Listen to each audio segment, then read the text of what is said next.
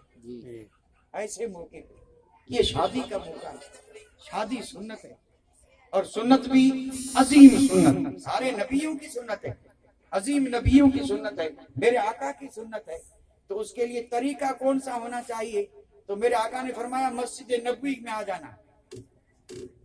اگر کسی کو یہ کون سا طریقہ کرو، کس طریقے پہ شادی کرو، تو حدیث پاک میں میرے آقا نے فرمایا جب بھی یہ مسئلہ پیش آئے تو تھوڑی دیر آنکھ بند کر کے آ جانا مسجد نبوی میں، وہاں دو ہستیوں کی شادی ہوتی ہوگی، اسی کو دیکھ لینا اور اسی طریقے پہ شادی کر لینا۔ یہی مصطفیٰ کا طریقہ ہے۔ اور یہ ہستیاں کون سی ہیں؟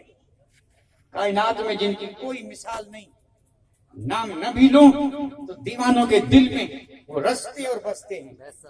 نام ہے ایک کا مولا علی مشکل کشا، اور دوسری خاتون جنت فاطمہ الزہرا۔ دونوں کی شادی ہوئی تھی کہ نہیں؟ اس شادی میں کیا کیا ہوا تھا جو آج کل ہو رہا ہے؟ اس میں سے کوئی چیز تھی؟ نہیں تھی نا۔ تو جب وہاں نہیں تھی تو یہاں کیسے آئی؟ وہی تو طریقہ تھا جو میرے آقا نے دے دیا، اور وہ طریقہ امت ہی کے لیے تھا، اور وہ طریقہ اس لیے تھا کہ ہر امتی اس پہ عمل کر سکے، چاہے وہ امیر ہو چاہے وہ غریب ہو۔ ایسا سادہ اور ایسا آسان طریقہ دے دیا کہ ہر امتی اس پہ عمل کر سکے۔ اور یہ شادی فرما کے اور میرے آقا نے اپنی امت کو طریقہ دے دیا کہ اگر شادی میں طریقہ مصطفیٰ دیکھنا ہو تو یہ رہا۔ سبحان اللہ۔ شادی میں اگر طریقہ مصطفیٰ دیکھنا ہو تو اچھا، وہ جو شادی ہوئی تھی اس میں وقت کتنا لگا تھا؟ میں نہیں بتاؤں گا، پڑھ لینا کل۔ ضروری تھوڑے کہ سب ہم بتائیں، آپ تو لکھے پڑھے ہیں، اور ہم تو صرف اردو جانتے ہیں، یا کچھ آپ تو انگریزی بھی جانتے ہوں گے، گجراتی بھی جانتے ہوں گے، تو جب جانتے ہیں تو پڑھ لیں، پھر کس لیے پڑھیں؟ واہ واہ واہ واہ۔ اور سیرت کی کتابیں ہر زبان میں موجود ہیں، جی پڑھ لیں جا کے۔ خاتون جنت فاطمہ الزہرا، سبحان اللہ۔ واہ واہ واہ۔ ہے کوئی کائنات میں ان کی مثال؟ آپ کہیں گے نہیں ہے نا۔ اور ہے کوئی مولا علی مشکل کشا کے مثال؟ کیا بات ہے، نہیں ہے نا۔ ہو ہی نہیں سکتا، لائیں گے کہاں سے؟ ہے ہی نہیں تو کہاں سے لائیں گے؟ جی جب ہے ہی نہیں تو لائیں گے کہاں سے؟ فاطمہ الزہرا ہے خاتون جنت، سبحان اللہ، جنتی عورتوں کی سردارہ۔ واہ واہ واہ۔ تو جنت ان کی ملک ہوئی یا نہیں ہوئی؟ جنت میں ہو تو جنت کس کی ہوئی؟ فاطمہ الزہرا کی ہوئی کہ نہیں ہوئی؟ اچھا، جو جنت کی مالکہ ہیں جی ان کی ہو رہی ہے شادی. جی اگر وہ چاہتی تو ساری جنت مدینے میں آ جاتی. ہائے ہائے ہائے حق ہے بے شک قسم رب کی. بے شک میرے آقا کو رب نے اختیار دیا تھا جی اگر بارات اور اس شادی میں ساری امت کو بلا کے مدینے میں لے آتے جو امتی تھے جی جی اور پھر ان کی ضیافت کرتے جنت کے طعام سے تو مصطفیٰ کر سکتے تھے. جی جی سبحان اللہ حق ہے. نعرہ تکبیر نعرہ رسالت عظمت مصطفیٰ.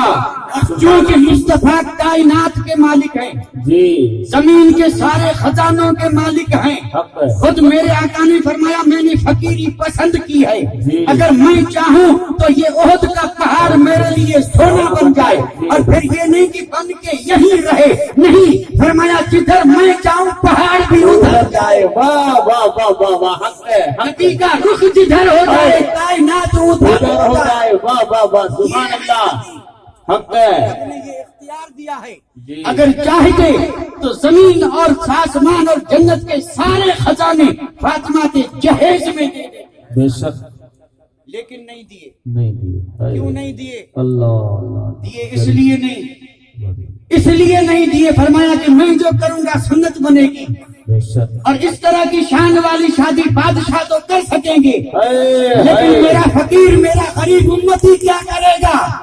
اس لیے امیروں کو نہیں دیکھا شادی میں مصطفیٰ نے غریبوں کو دیکھا. واہ واہ واہ واہ واہ حق ہے. وہ دیا کہ سب عمل کر سکیں. اور یہ شادیوں کو اتنا بڑا خرچے والا مصطفیٰ نے نہیں بنایا خود ہم نے بنایا ہے. اور یہ 7 8 دن تک پورے شہر کی نیند حرام بیمار بلک رہے ہیں بچے رو رہے ہیں بوڑھے سو نہیں سکتے آواز اتنی کہ نماز میں خلل پڑ جائے اذان کی آواز نہ سنائی دے اور شیطان فضاؤں میں دندناتا پھرے. کیا ہو رہا ہے یہ میرے نبی کا طریقہ نہیں ہے. میرے آقا نے طریقہ جو دیا تھا نا مسجد نبوی اور میرے آقا نے فرمایا علی کی شادی کرنا ہے صحابہ کو بلاؤ کیونکہ رب کا حکم آ چکا تھا. صحابہ کرام آ گئے اور پھر آپ نے خطبہ پڑھا اللہ اور پھر آپ نے وہ شادی کی کائنات میں اس کی کوئی مثال نہیں ہے. ایجاب و قبول ہوا دعا ہوئی شادی ہو گئی. اللہ ان ہستیوں کی جن کی مثال نہیں ان کی شادی ہو گئی اور یہاں نہ بجے تو ہوتی نہیں ہوتی نہیں. نہ ناچیں تو گویا ہوتی نہیں تو گویا یہ ناچنے سے ہوتی ہے کیا؟ یہ شیطانی وسوسہ ہے اور یہ غیروں کی ڈالی ہوئی چیزیں تاکہ مسلمان برباد ہو. جی یہ ہمیں برباد کرنے کے لیے کیا گیا. اتنا بچائیں اور اگر بچا کے رکھ نہیں سکتے تو مدرسے میں دے دیں. ہائے ہائے ہائے بہت اچھا بہت اچھا کسی یتیم کو دے دیں غریب کو دے دیں. آپ سوچیں رکھ نہیں سکتے کیا کریں بہت ہے سنبھال نہیں سکتے موقع آیا ہے تو ذرا ہلکا کر دو. تو ہلکے کرنے کے اور بھی کوئی راہیں ہیں میں ہلکا کر دو قیامت میں بھاری ہو جائے گا. لیکن 2 سال کر دوں طریقہ مصطفیٰ کا شادی سنت طریقہ مصطفیٰ کا واہ ہر چیز ملی ہے مصطفیٰ کے صدقے میں طریقہ مصطفیٰ کا ہر چیز کے مالک ہیں مصطفیٰ کے. تو طریقہ کس کا عرض کر دوں بس لاسٹ میں جاتے جاتے جی صرف 3 باتیں کی ہے میں نے صرف 3. شادی سنت جی اگر سنت کہتے ہیں تو طریقہ مصطفیٰ کا جی ہر چیز ملی ہے مصطفیٰ کے صدقے میں جی تو ہر چیز میں طریقہ مصطفیٰ ہر چیز کے مالک ہیں مصطفیٰ جی تو ہر چیز میں مرضی بھی مصطفیٰ کا وما علینا الا البلاغ وآخر دعوانا ان الحمد للہ رب العالمین.